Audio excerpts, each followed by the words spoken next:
Fala pessoal, beleza? Fazer um unboxing aqui da GTX 550 Ti da Zotac. Chegou lá do AliExpress. Ela chegou na casa de um amigo meu, ele já abriu. Vou fazer esse vídeo só mostrando como é que ela veio. Depois eu faço o vídeo instalando ela no PC e fazendo os testes.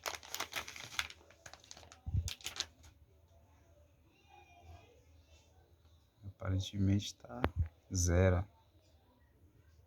Parece que a parte de cima foi trocada, só o cooler que o adesivo tem algumas marcas de uso, mas o cooler também está novo.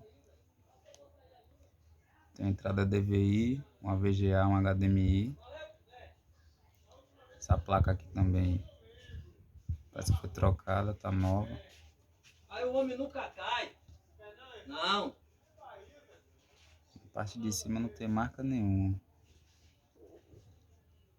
Parece que tá bem limpa também. Vamos ver a parte de trás. Uma placa simples de entrada, então é impossível ter backplate. Tá bem conservada também a parte de trás, não tem oxidação. Conector de 6 pinos. Construção de dentro, depois eu faço um vídeo mostrando, trocando a pasta térmica, mas tá limpa também. GTX 550 Ti de 1 GB, paguei R$330. Chegou em uns 20 dias. Era para ter chegado antes, mas o correio daqui é mais lento.